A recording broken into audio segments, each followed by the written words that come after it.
ಎಲ್ಲರಿಗೂ ನಮಸ್ಕಾರ. ಸವಿರುಚಿ ರೆಸಿಪಿಗೆ ಸ್ವಾಗತ. ದಿನ ಒಂದೇ ರೀತಿ ತಿಂಡಿನ ತಿಂದು ಬೇಜಾರಾಗಿದ್ದರೆ ಈ ರೀತಿ ಸಾಂಬಾರ್ ರೈಸನ್ನು ಮಾಡ್ಕೊಂಡು ಒಂದು ಸಲ ನೀವು ತಿನ್ನಿ. ಮನೆಯಲ್ಲಿ ಎಲ್ಲರೂ ಕೂಡ ಇಷ್ಟಪಡ್ತಾರೆ.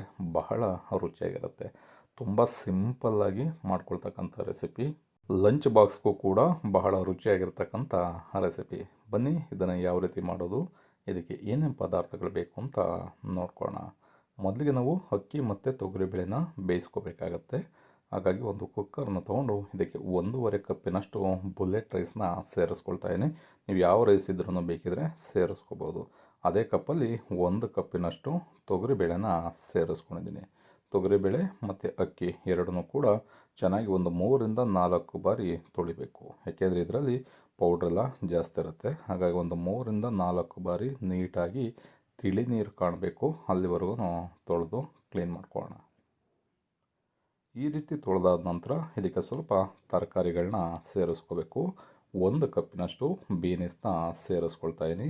1 ಕಪ್ಪಿನಷ್ಟು ನೂಲ್ಕೋಸನ್ನ ಸೇರಿಸ್ಕೊಂಡಿದ್ದೀನಿ. ಹಾಗೆ 1 ಕಪ್ಪಿನಷ್ಟು ಕ್ಯಾರೆಟ್ನ ಸ್ಲೈಸಾಗಿ ಕಟ್ ಮಾಡಿ ಸೇರಿಸ್ಕೊಂಡಿದ್ದೀನಿ.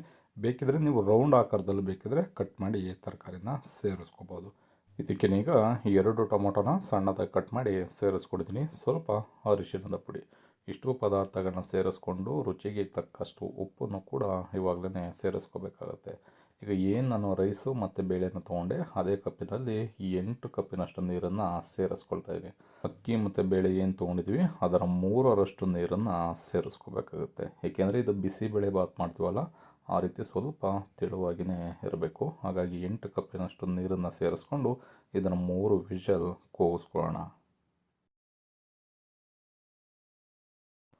3 ವಿಷಲ್ ಕೂಗಿಸ್ಕೊಂಡು ಕಂಪ್ಲೀಟಾಗಿ ತಣ್ಣಗಾಗಲಿಕ್ಕೆ ಬಿಟ್ಟಿದೆ. ಏರೆಲ್ಲ ಹೋದ್ಮೇಲೆ ಈ ರೀತಿ ಕುಕ್ಕರ್ ಲಿಡ್ಡನ್ನು ಓಪನ್ ಮಾಡಬೇಕಾಗತ್ತೆ. ನೋಡ್ಬೋದು ಎಷ್ಟು ಸಖತ್ತಾಗಿ ತರಕಾರಿ, ಬೇಳೆ, ಅಕ್ಕಿ 3 ಕೂಡ ಬೆಂದಿದೆ ಅಂತ. ಅದಕ್ಕೆ ನೀವು ಬೇಯಿಸ್ಕೋಬೇಕಾಗತ್ತೆ. ಇದಕ್ಕೆ ಒಂದು ಒಗ್ಗರಣೆ ಮಸಾಲಾನ ರೆಡಿ ಮಾಡ್ಕೋಬೇಕು. ಒಗ್ಗರಣೆ ಮಸಾಲಾನ ರೆಡಿ ಮಾಡ್ಕೊಳ್ಳಿಕ್ಕೆ ಒಂದು ಫ್ರೈ ಪ್ಯಾನ್ನ ತೊಗೊಂಡು ಇದಕ್ಕೆ 1 ಟೇಬಲ್ ಸ್ಪೂನಷ್ಟು ತುಪ್ಪನ ಸೇರಿಸ್ಕೊಳ್ತಾ ಇದ್ದೀನಿ. ಮನೆಯಲ್ಲಿ ತುಪ್ಪ ಇಲ್ಲ ಅಂದಾದರೆ ಎಣ್ಣೆನೇ ಬೇಕಿದ್ರೂ ನೀವು ಸೇರಿಸ್ಕೋಬೋದು. ತುಪ್ಪ ಅಥವಾ ಎಣ್ಣೆ ಯಾವುದನ್ನು ಸೇರಿಸ್ತೀರಿ ಅದನ್ನು ಸೇರಿಸಿ ಆದಮೇಲೆ ಚೆನ್ನಾಗಿ ಬಿಸಿ ಆಗಬೇಕು. ಬಿಸಿ ಆದಮೇಲೆ 1 ಟೀ ಸ್ಪೂನಷ್ಟು ಸಾಸಿವೆ, 1 ಟೇಬಲ್ ಸ್ಪೂನಷ್ಟು ಕಡಲೆಕಾಯಿ ಬೀಜ, ಹಾಗೆ 8ರಿಂದ 10 ಗೋಡಂಬಿನ ಸೇರಿಸ್ಕೊಳ್ತಾ ಇದ್ದೀನಿ. ಗೋಡಂಬಿ ಇದ್ದರೆ ಸೇರಿಸ್ಕೊಳ್ಳಿ, ಇಲ್ಲ ಅಂತಂದರೆ ಸ್ಕಿಪ್ ಮಾಡಿ.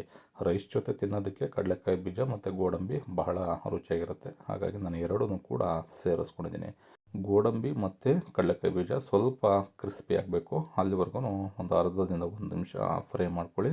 ಅದಾದ ನಂತರ ಇದಕ್ಕೆ ಅರ್ಧ ಟೀ ಸ್ಪೂನಷ್ಟು ಜೀರಿಗೆ, 1 ಗೆಡ್ಡೆ ಬೆಳ್ಳುಳ್ಳಿನ ನೀಟಾಗಿ ಸಿಪ್ಪೆನ ತೆಗೆದು ಸೇರಿಸ್ಕೊಳ್ತಾ ಇದ್ದೀನಿ. ಬೇಕಿದ್ರೆ ಸ್ವಲ್ಪ ಜಜ್ಜಿ ಬೇಕಿದ್ರೂ ನೀವು ಸೇರಿಸ್ಕೋಬೋದು. ಇದನ್ನಷ್ಟೇ ಈ ತುಪ್ಪದ ಜೊತೆಯಲ್ಲೇ ಒಂದು ಅರ್ಧ ನಿಮಿಷ ಫ್ರೈ ಮಾಡ್ಕೊಳ್ಳೋಣ. ಇದಕ್ಕೆ ಒಂದು ಒಳ್ಳೆ ರುಚಿ ಕೊಡ್ತಕ್ಕಂಥದ್ದು ಈ ರೀತಿ ಸಾಂಬಾರು ಈರುಳ್ಳಿ, ಸಣ್ಣ ಈರುಳ್ಳಿ ಅಂತ ಏನು ಕರಿತೀವಿ, ಸಾಂಬಾರು ರೈಸ್ಗೆ ನಿಮಗೆ ಬಹಳ ರುಚಿ ಕೊಡುತ್ತೆ. ಅದನ್ನು ಅಷ್ಟೇ 1 ಕಪ್ಪಿನಷ್ಟು ಸೇರಿಸ್ಕೊಂಡಿದ್ದೀನಿ. ಸ್ವಲ್ಪ ಇಂಗು ಹಾಗೆ ಸ್ವಲ್ಪ ಕರಿಬೇವಿನ ಸೊಪ್ಪನ್ನ ಸೇರಿಸ್ಕೊಂಡಿದ್ದೀನಿ. ಇಷ್ಟು ಪದಾರ್ಥಗಳನ್ನ ಸೇರಿಸ್ಕೊಂಡು ಎಳೆ ಕಾವಿನಲ್ಲಿ ಇಟ್ಕೊಂಡು 1ರಿಂದ 2 ನಿಮಿಷ ಚೆನ್ನಾಗಿ ನಾವು ಫ್ರೈ ಮಾಡ್ಕೋಬೇಕು. ಈ ರೀತಿ ತುಪ್ಪದಲ್ಲಿ ಫ್ರೈ ಮಾಡೋದ್ರಿಂದ ಮನೆಯೆಲ್ಲ ಘಮ ಘಮ ಅಂತ ಇರುತ್ತೆ. ಸ್ವಲ್ಪ ಈರುಳ್ಳಿ ಎಲ್ಲ ತುಪ್ಪದಲ್ಲಿ ಚೆನ್ನಾಗಿ ಫ್ರೈ ಆಗಬೇಕು. ಇದಕ್ಕೆ ಈಗ 2 ಟೇಬಲ್ ಸ್ಪೂನಷ್ಟು ಸಾಂಬಾರು ಪುಡಿನ ಸೇರಿಸ್ಕೊಳ್ತೇನೆ. ಬೇಳೆ ಸಾರಿನ ಪುಡಿ ಮನೆಯಲ್ಲಿ ಯಾವುದಿರುತ್ತೆ ಅದನ್ನು ನೀವು ಇದಕ್ಕೆ ಸೇರಿಸ್ಕೋಬೋದು. ಸ್ವಲ್ಪ ಜಾಸ್ತಿ ನೀವು ಖಾರ ಇದೆಲ್ಲ ತಿಂತೀನಿ ಅನ್ನೋದಿದ್ರೆ ಇನ್ನೂ ಒಂದು ಅರ್ಧದಿಂದ 1 ಟೇಬಲ್ ಸ್ಪೂನಷ್ಟು ಸಾಂಬಾರು ಪುಡಿನ ಸೇರಿಸ್ಕೋಬೋದು. ಈಗ ಇದನ್ನು ಚೆನ್ನಾಗಿ ಈ ತುಪ್ಪದ ಜೊತೆಯಲ್ಲಿ ಬೆರೆಯಬೇಕು. ಆ ರೀತಿ ಮಿಕ್ಸ್ ಮಾಡ್ಕೊಳ್ಳೋಣ. ಈ ರೀತಿ ಮಿಕ್ಸ್ ಮಾಡಿಕೊಂಡು ಈರುಳ್ಳಿ ಜೊತೆ ಎಲ್ಲ ಚೆನ್ನಾಗಿ ಬೆರೆತ ನಂತರ ಇದಕ್ಕೆ 1 ನಿಂಬೆಹಣ್ಣು ಗಾತ್ರದ ಹುಣಸೆಹಣ್ಣನ್ನು ನೆನೆಯಲಿಕ್ಕೆ ಇಟ್ಕೊಂಡಿದ್ದೆ. ಆ ರಸನ ಇವಾಗ ಹಿಂಡಿ ಸೇರಿಸ್ಕೊಳ್ತಾ ಇದ್ದೀನಿ. ಹತ್ತತ್ರ ಇದು ಒಂದು ಅರ್ಧ ಕಪ್ಪಿನಷ್ಟು ಹುಣಸೆಹಣ್ಣಿನ ರಸ ಇದೆ. ಈ ರೀತಿ ಹುಣಸೆಹಣ್ಣಿನ ರಸನ ಸೇರಿಸೋದ್ರಿಂದ ಸಾಂಬಾರು ರೈಸ್ ಅಂತೂ ಅಲ್ಟಿಮೇಟ್ ರುಚಿನ ಕೊಡುತ್ತೆ. ಈಗ ಚೆನ್ನಾಗಿ ಎಳೆ ಕಾವಿನಲ್ಲೇ ಒಂದು 2ರಿಂದ 3 ನಿಮಿಷ ಈ ಹುಣಸೆಹಣ್ಣೆಲ್ಲ ಬೆಂದು ಸ್ವಲ್ಪ ಗಟ್ಟಿ ಆಗಬೇಕು ಈ ಮಸಾಲ, ಅಲ್ಲಿವರೆಗೂ ಕುದಿಸ್ಕೊಳ್ಳೋಣ. ನೋಡಿ ಈಗ ನೀರೆಲ್ಲ ಸ್ವಲ್ಪ ಡ್ರೈ ಆಗಿ ಈ ರೀತಿ ಗಟ್ಟಿಯಾಗಿದೆ. ಅದಕ್ಕೆ ಬಂದಾಗ ಕಂಪ್ಲೀಟಾಗಿ ಸ್ಟವನ್ನು ಆಫ್ ಮಾಡಿಕೊಂಡು ಇದನ್ನು ನಾವು ಬೇಯಿಸಿ ಇಟ್ಕೊಂಡಿರ್ತಕ್ಕಂಥ ಬೇಳೆ, ರೈಸು, ತರಕಾರಿ ಏನಿದೆ ಅದ್ರ ಜೊತೆಯಲ್ಲಿ ಸೇರಿಸ್ಕೊಂಡು ಮಿಕ್ಸ್ ಮಾಡಿಕೊಂಡ್ರೆ ಸಾಂಬಾರು ರೈಸ್ ಪರ್ಫೆಕ್ಟಾಗಿ ರೆಡಿ ಆಗುತ್ತೆ. ಈ ವಿಧಾನದಲ್ಲಿ ಮಾಡಿಕೊಂಡ್ರೆ ದೊಡ್ಡವರಿಂದ ಚಿಕ್ಕವರವರೆಗೂ ಕೂಡ ಮನೆಯಲ್ಲಿ ಎಲ್ಲರೂ ಕೂಡ ಇಷ್ಟಪಟ್ಟು ತಿಂತಾರೆ. ಬಹಳ ಅಂದರೆ ಬಹಳ ರುಚಿಯಾಗಿರುತ್ತೆ. ತುಂಬ ಸಿಂಪಲ್ಲಾಗಿ ಮಾಡ್ತಕ್ಕಂಥ ರೆಸಿಪಿ ಕಡಿಮೆ ಸಮಯದಲ್ಲೇ ರೆಡಿ ಆಗುತ್ತೆ. ಈ ರೀತಿ ಮಿಕ್ಸ್ ಮಾಡ್ಕೊಂಡಾದ ನಂತರ ಕೊನೆಯಲ್ಲಿ ಸ್ವಲ್ಪ ಕೊತ್ತಂಬರಿ ಸೊಪ್ಪನ್ನು ಕೂಡ ಸೇರಿಸ್ಕೊಳ್ತಾಯಿದ್ದೀನಿ.